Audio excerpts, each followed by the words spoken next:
আজকে একটা অত্যন্ত গুরুত্বপূর্ণ বিষয় নিয়ে আমরা আলোচনা করব, সেটা হচ্ছে রাজ্যের শিল্পায়ন। তৃণমূল কংগ্রেস 2011 সালে যে নির্বাচনী ইস্তেহার প্রকাশ করেছিল তার 25 নম্বর পাতায় বলা ছিল বাম সরকারের সময় 56,000 কলকারখানা বন্ধ হয়েছে এবং এই সব বন্ধ হয়ে যাওয়া কারখানার জমির পরিমাণ 44,000 একর। প্রতিশ্রুতি ছিল 1 নম্বর, এই 56,000 বন্ধ হয়ে যাওয়া কারখানা খোলার উদ্যোগ নেওয়া হবে, প্রয়োজনে বন্ধ কারখানার জমি অধিগ্রহণ করে সেখানে নূতন শিল্প হবে। 2 নম্বর প্রতিশ্রুতি ছিল 5 বছরের মধ্যে প্রতিটি মহকুমায় অন্তত 10টি করে বড় মাঝারি শিল্প গড়ার উদ্যোগ নেওয়া হবে। বেকারদের মুখে হাসি ফোটাতে তৃণমূল কংগ্রেস বদ্ধপরিকর। তা আমরা খুব খুশি হয়েছিলাম যে যাক, পশ্চিমবাংলার শিল্পের খরা কাটল। বিধানসভায় গত 2011-র 23শে ডিসেম্বর, অর্থাৎ সরকার ক্ষমতায় আসার পরই বিধায়ক জোসেফ মুন্ডা একটা প্রশ্ন করেছিলেন বিধানসভায় যে বাম আমল সহ 31শে ডিসেম্বর 2011 পর্যন্ত রাজ্যে বন্ধ কলকারখানার সংখ্যা কত। উত্তরে বিধানসভায় সরকার যে সরকারি পরিসংখ্যান দিয়েছেন সেটা হচ্ছে 31শে অক্টোবর 2011 পর্যন্ত রাজ্যে 25টি বড় এবং 58টি মাঝারি সর্বমোট 83টি কারখানা বন্ধ হয়েছে। এখন প্রশ্ন হচ্ছে যে মাননীয়া তো 56,000 বন্ধ কারখানার খোলার প্রতিশ্রুতি দিয়েছিলেন, এখন দেখা যাচ্ছে যে বন্ধ হয়ে যাওয়া কারখানার সংখ্যা সরকারি হিসেবে, মানে তৃণমূল কংগ্রেসের সরকারের হিসেবে 83টা। তা 83টা যদি বন্ধ কারখানা হয়, 56,000 কারখানা বন্ধ কারখানা খুলবেন কি করে? এই 83টা কলকারখানা খোলার কোনো উদ্যোগ কি মাননীয়া নিয়েছেন? উত্তর হচ্ছে না। পূর্বতন রাজ্য সরকার যাতে শিল্প আসে এবং শিল্পপতিরা উৎসাহিত হন, সেজন্য বিদ্যুতে একটা বিরাট পরিমাণ ছাড় দিতেন। 2007-8 সালে বিদ্যুতে ছাড় দিয়েছিলেন বামফ্রন্ট সরকার 116 কোটি 85 লক্ষ টাকা, এবং তারপরে বছরগুলোতেও কম বেশি 116 কোটি থেকে 120 কোটির মধ্যে বিদ্যুতে ছাড় দেওয়া হয়েছিল। 2022-23 সালে মুখ্যমন্ত্রী মমতা বন্দ্যোপাধ্যায়ের নেতৃত্বাধীন সরকার তারা বিদ্যুতে ছাড়ের জন্য বরাদ্দ রাখলেন 85 কোটি টাকা। অর্থাৎ 2007-8-এ যেখানে 116 কোটি 85 লক্ষ, সেখানে বিদ্যুতের ছাড়ের পরিমাণটা 85 কোটিতে এসে দাঁড়ালো, বিপুল পরিমাণ কমলো। ঠিক আছে, কিন্তু ছাড় নিলেন কতজন? কত টাকা ছাড় নিলেন? ছাড় নিলেন 76,37,000 টাকার। মানে শিল্পপতিরা ছাড় নিলেন 76,37,000 টাকা। এখন পশ্চিমবাংলায় শিল্পপতিরা কি সরকার টাকা দিচ্ছে, বিদ্যুতে ছাড় দিচ্ছে, 85 কোটি টাকা রেখে দিয়েছে বিদ্যুতে ছাড় দেওয়ার জন্য, অথচ সেই ছাড় কেউ নিচ্ছে না।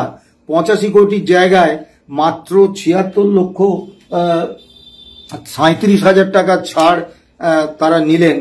বিষয়টা কেন? আসলে শিল্প থাকলে তবে তো তারা বিদ্যুৎ ব্যবহার করবে, এবং বিদ্যুৎ ব্যবহার করলে তবে তো যে সরকারি ছাড়, সেই ছাড় নেবে। স্বাভাবিকভাবে শিল্প যখন শেষ হয়ে গেছে, শিল্প নেই, তখন কে বিদ্যুতে ছাড় নেবে? এবারে আসুন আমি কতগুলো সরকারি পরিসংখ্যান তুলে ধরি যে রাজ্যে বর্তমানে শিল্পের অবস্থাটা কেমন। 2011 সালে রাজ্য সরকারের যে পরিবেশ দপ্তর, তারা একটা 2021 সালে রাজ্য সরকারের পরিবেশ দপ্তর একটি রিপোর্ট প্রকাশ করেছিল। রিপোর্টটার নাম হচ্ছে স্টেট অফ এনভায়রনমেন্ট রিপোর্ট 2021। এই রিপোর্টে কি বলা হয়েছে যে 2016 থেকে 2021 পর্যন্ত এই 5 বছরে রাজ্যে বড়, মাঝারি এবং ক্ষুদ্র শিল্প মিলিয়ে 21,521টি শিল্পকেন্দ্র বন্ধ হয়ে গেছে। আমার কথা না, রাজ্য সরকারের কথা। রাজ্য সরকার আরো কি বলেছেন, 2016 সালে রাজ্যে চালু বৃহৎ শিল্পের সংখ্যা ছিল 1337টা, 2021 সালে তা 1066টা, মানে 5 বছরে অতি বৃহৎ শিল্প বন্ধ হয়েছে পশ্চিমবাংলায় 271টা। সংসদে ভারত সরকারের কর্পোরেট বিষয়ক মন্ত্রক যে রিপোর্ট পেশ করেছেন তাতে বলা হচ্ছে 2019 থেকে এ পর্যন্ত পশ্চিমবঙ্গ থেকে 2227টি কোম্পানি তাদের স্থায়ী ঠিকানা রেজিস্টার্ড অফিস অন্য রাজ্যে নিয়ে গেছে। এগুলির মধ্যে 37টি শেয়ার বাজারে নথিভুক্ত অতি বৃহৎ কর্পোরেট সংস্থা। সংসদে ক্ষুদ্র এবং মাঝারি শিল্প নিয়ে পেশ করা সরকারি তথ্য হচ্ছে পশ্চিমবঙ্গে বন্ধ হয়ে যাওয়া ছোট শিল্পের সংখ্যা 1545টা। দেখুন, এই সরকারি পরিসংখ্যান বলে দিচ্ছে, এক, বাম আমলে 56,000 নয় 83টা কারখানা বন্ধ হয়েছিল, এবং বর্তমান সরকারের আমলে 21,521টা শিল্পকেন্দ্র বন্ধ হয়ে গেছে শুধু 2016 থেকে 2021 এর মধ্যে। 2016 থেকে 2021 এর মধ্যে 271টা অতি বৃহৎ শিল্প সেগুলো বন্ধ হয়ে গেছে। 2227টা কোম্পানি 2019 থেকে এ পর্যন্ত তাদের স্থায়ী ঠিকানা এখান থেকে নিয়ে চলে গেছে অন্য রাজ্যে। এর মধ্যে 37টি হচ্ছে শেয়ার বাজারে নথিভুক্ত বিরাট কর্পোরেট সংস্থা, আর 1545টা ক্ষুদ্র শিল্প বন্ধ হয়ে গেছে। অর্থাৎ এই সরকারি পরিসংখ্যান বলছে যে মাননীয় মুখ্যমন্ত্রী মমতা বন্দ্যোপাধ্যায় ক্ষমতায় আসার পর থেকে পশ্চিমবাংলায় নতুন শিল্প স্থাপন, শিল্পায়ন তো দূরস্থ, চালু যে শিল্পগুলো সেগুলো ব্যাপক সংখ্যায় বন্ধ হয়ে যাচ্ছে অথবা এ রাজ্য থেকে অন্য রাজ্যে চলে যাচ্ছে।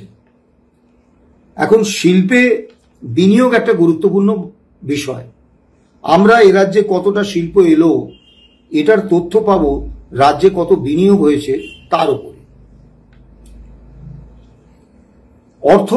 কেন্দ্রীয় অর্থমন্ত্রকের একটি তথ্য আমি তুলে ধরছি। 2019 থেকে 2023 সালের সেপ্টেম্বর পর্যন্ত প্রত্যক্ষ বিদেশি বিনিয়োগ বা এফডিআই এসেছে মহারাষ্ট্রে 6,045 লক্ষ কোটি টাকা, কর্ণাটকে 4,019 লক্ষ কোটি টাকা, গুজরাটে 3,032 লক্ষ কোটি টাকা, দিল্লিতে 2,070 লক্ষ কোটি টাকা। এগুলো সব লক্ষ কোটি টাকাতে। পশ্চিমবঙ্গে কত এসেছে? 13,346 কোটি টাকা। অর্থাৎ মহারাষ্ট্র, কর্ণাটক, গুজরাট, দিল্লিতে যেখানে লক্ষ কোটি টাকার হিসেবে এফডিআই আসছে সেখানে পশ্চিম বাংলায় 13,346 কোটি টাকা।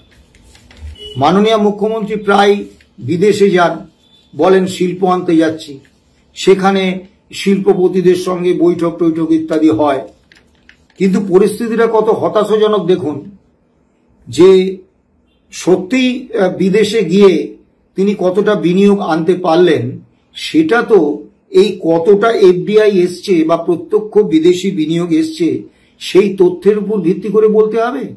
সেখানে কিন্তু দেখা যাচ্ছে যে 2019 থেকে 2023 সেপ্টেম্বর পর্যন্ত মাত্র 13,346 কোটি টাকার এফডিআই পশ্চিমবাংলায় এসেছে।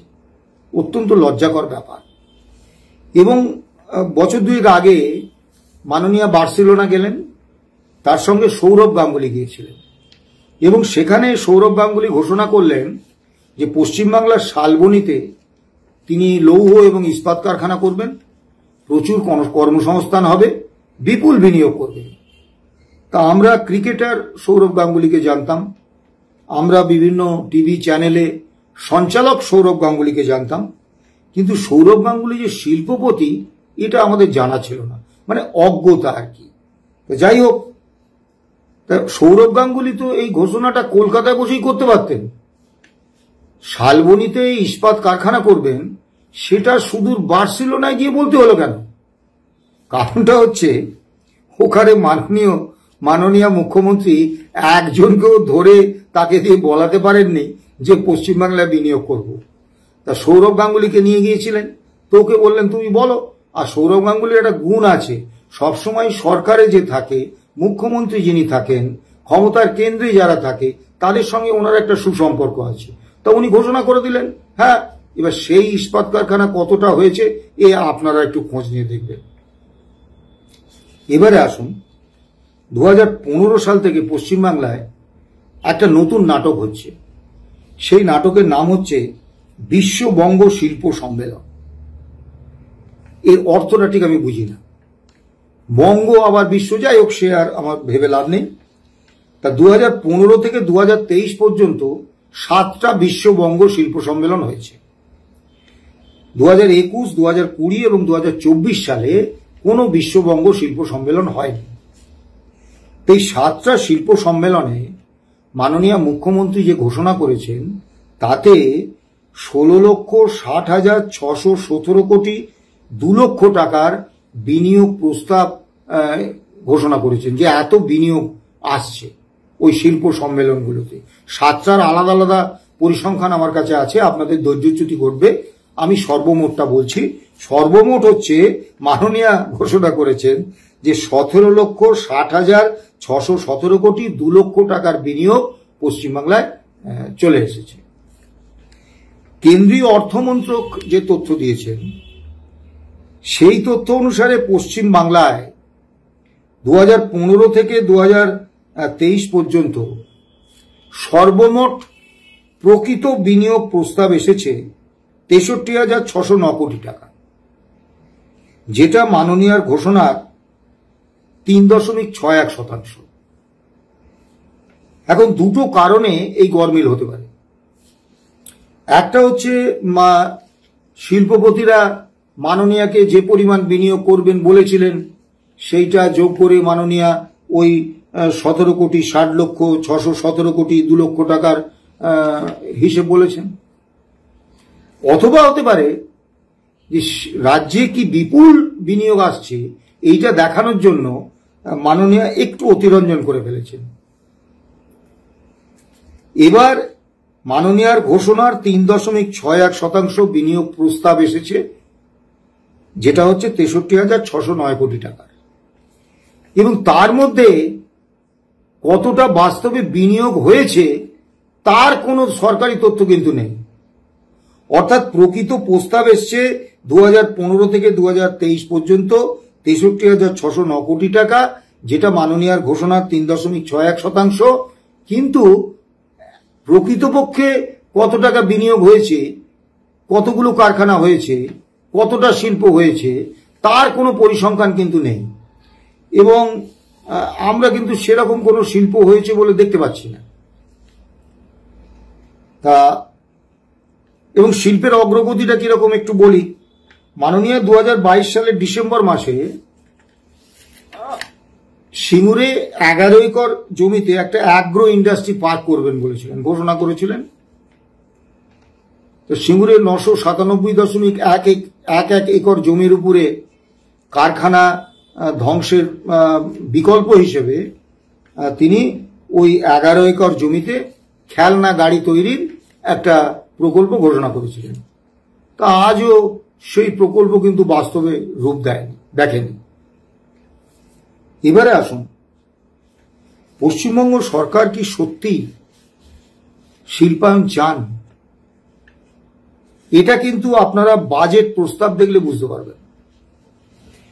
2024-25 অর্থবর্ষে রাজ্য মূলধন খাতে, পরিকাঠামো খাতে এবং সামাজিক খাতে বরাদ্দ করেছিলেন যথাক্রমে 35,866 কোটি টাকা, 10,595 কোটি টাকা এবং 92,840 কোটি টাকা। 2025-26 অর্থবর্ষে মূলধন খাতে 40,086 কোটি টাকা, পরিকাঠামো খাতে 12,184 কোটি টাকা এবং সামাজিক খাতে 99,016 কোটি টাকা। অর্থাৎ দেখা যাচ্ছে যে মূলধন খাতে এবং পরিকাঠামো খাতে বরাদ্দ মিলিতভাবে সামাজিক খাতে বরাদ্দের অনেক কম। আপনারা যদি শিল্পোন্নত রাজ্যগুলো দেখেন সেখানে দেখবেন মূলধন খাতে এবং পরিকাঠামো খাতে বাজেট বরাদ্দ কিন্তু অনেক বেশি। তার কারণটা হচ্ছে যে শিল্পপতি উদ্যোগপতিরা মুনাফা করবার জন্য বিনিয়োগ করবেন, শিল্প স্থাপন করবেন। সেক্ষেত্রে তারা দেখে নেবেন যে শিল্প স্থাপন উপযোগী পরিকাঠামো, সড়ক, রেলপথ, বিমানপথ কাছাকাছি আছে কিনা, শিল্প অনুকূল পরিবেশ আছে কিনা, বিদ্যুৎ জলের নিরবিচ্ছিন্ন সরবরাহ আছে কিনা, আবার যেখানে শিল্প করবেন তার আশপাশে ভালো স্কুল, কলেজ, হাসপাতাল এগুলো আছে কিনা, এসবগুলো তারা দেখে নেবেন। তা সেই জন্য শিল্প আনতে গেলে কিন্তু মূলধন খাতে এবং পরিকাঠামো খাতে সরকারকে বিপুল ব্যয় করতে হয়। সরকার কিন্তু মূলধন এবং পরিকাঠামো খাতে একদম খুবই কম ব্যয় করছে। অর্থাৎ আর্থিক যে বরাদ্দ হচ্ছে তা থেকেই বোঝা যাচ্ছে যে রাজ্য সরকার কিন্তু শিল্পে খুব একটা আগ্রহী নন। শিল্প হোক এই ব্যাপারে তাদের আগ্রহ খুব কম। কিন্তু এবার আসুন সামাজিক খাতে বরাদ্দ। তা আপনারা বলতেই পারেন, এবং স্বাভাবিক যে কোনো মানুষই বলবেন যে সামাজিক খাতে বিনিয়োগ তো ভালো। হ্যাঁ, ভালো। সামাজিক খাতে বিনিয়োগ কেন করা হয়?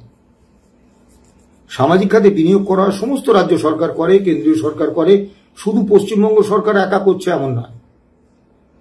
সামাজিক খাতে বিনিয়োগ করা হয় যে যারা বিপিএল তালিকার নিচে রয়েছেন, বিপিএল তালিকায় রয়েছেন, অর্থাৎ দারিদ্র সীমার নিচে রয়েছেন, বা সবে দারিদ্র সীমা অতিক্রম করেছেন, এরকম মানুষজন, তাদেরকে কিছু আর্থিক অনুদান, কিছু সরকারি প্রকল্পের মাধ্যমে সুবিধে, এগুলো দিয়ে তাদেরকে সমাজের যে মূল আর্থসামাজিক অবস্থান সেই অবস্থানে তুলে আনতে, এটাকে সামাজিক ন্যায় বলে। এর জন্য যে কোনো সামাজিক প্রকল্পে যে কোনো রাজ্যে বা কেন্দ্রে কঠোরভাবে যেটা করা হয় সেটা হচ্ছে উপভোক্তা নির্বাচন অত্যন্ত কঠোরভাবে করা হয়, এবং তার আর্থিক মাপকাঠি থাকে, আর্থসামাজিক মাপকাঠি থাকে। সকলকে কিন্তু এই সামাজিক প্রকল্পের অন্তর্ভুক্ত করা হয় না, কারণ ধনীদের আরো ধনী করার, সচ্ছলদের আরো সচ্ছল করার কোনো দায় কিন্তু সরকারের নেই। পশ্চিমবাংলায় কোনো বিপিএল তালিকা নেই, সরকার করেননি, যেটা কিন্তু খুব জরুরি ছিল যে এই সামাজিক প্রকল্পে কারা সুবিধে পাবেন সেই উপভোক্তা নির্বাচনের ক্ষেত্রে। কেন্দ্রীয় সরকার বলেছেন যে তাদের যে হিসেব দিয়েছেন তাতে বলছেন 21.27% হচ্ছে পশ্চিমবাংলায় দারিদ্র্য সীমার নিচে বসবাসকারী মানুষ। তা আমরা যদি ধরে নিই যে সবে দারিদ্র সীমা থেকে একটু উঠে এসেছেন, নিম্নবিত্ত, তাই এদের নিয়ে মোট 30% মানুষকে এই সামাজিক খাতে যে বিনিয়োগ অর্থাৎ সামাজিক ন্যায়ের আওতাভুক্ত করলে তারা এই সরকারি অনুদান, সরকারি প্রকল্পের সুযোগ সুবিধে এগুলো পেয়ে তারা তাদের আর্থসামাজিক অবস্থানটাকে দৃঢ় করে সমাজের মূল অর্থনৈতিক স্রোতে ফিরে আসতে পারবেন। কিন্তু পশ্চিমবাংলায় কি করা হচ্ছে? পশ্চিমবাংলায় এই যে ধরুন 25-26 অর্থবর্ষে 99,016 কোটি টাকা সামাজিক খাতে বরাদ্দ রাখা হয়েছে, এই টাকাটা যদি রাজ্যের জনসংখ্যা 10 কোটি হলে তার 30% মানে 3 কোটি। তাই 3 কোটি মানুষকে রাজ্য সরকার যদি এই 99,016 কোটি টাকা বন্টন করে দিতেন, তাহলে স্বাভাবিকভাবে তাদের আর্থসামাজিক অবস্থানের ব্যাপক উন্নতি হতো এবং তারা সমাজের মূল অর্থনৈতিক স্রোতে তারা চলে আসতেন। কিন্তু সরকার কি করছেন? নির্বাচনে ভোট ব্যাংক তৈরি করতে হবে, কাউকে চটানো যাবে না। এই জন্য এই যে 99,216 কোটি টাকা, এটা কিন্তু সকলের মধ্যে বিলিয়ে দিচ্ছেন। ধনী, অতি ধনী, সচ্ছল, কোটিপতি, যাদের দৈনিক আয় কোটি টাকা, তাদেরকেও এই প্রকল্পের সুবিধা দিচ্ছে। ফলে যেটা হচ্ছে, একদিকে এই যে 99,016 কোটি টাকাটা যে 30% গরিব নিম্নবিত্ত মানুষ পেতেন, তাদের জায়গায় তাদের টাকাটা বাকি 70% সচ্ছল মানুষকে দিয়ে দেওয়া হচ্ছে। মানে তারা বঞ্চিত হচ্ছেন। তারা যে পরিমাণ টাকা তাদের প্রাপ্য ছিল, যে পরিমাণ সুযোগ সুবিধে তাদের প্রাপ্য ছিল, সেটা থেকে তাদের বঞ্চিত করছেন এবং তেলা মাথায় তেল দিচ্ছেন। ফলে একদিকে যেমন এই নিচের তলার যে মানুষগুলো যারা দারিদ্র সীমার নিচে আছেন বা সবে দারিদ্র সীমার নিচে বেরিয়েছেন, এই যে 30% মানুষ, এরা কিন্তু এই সামান্য আর্থিক সাহায্যে বা সরকারি প্রকল্পে তারা কিন্তু সমাজের মূল অর্থনৈতিক স্রোতে ফিরে আসতে পারছেন না। তাদের প্রতি সামাজিক ন্যায় হচ্ছে না, বরঞ্চ তাদের প্রতি বঞ্চনা এবং প্রতারণা করছেন সরকার। অন্যদিকে তেলা মাথায় তেল দিচ্ছেন।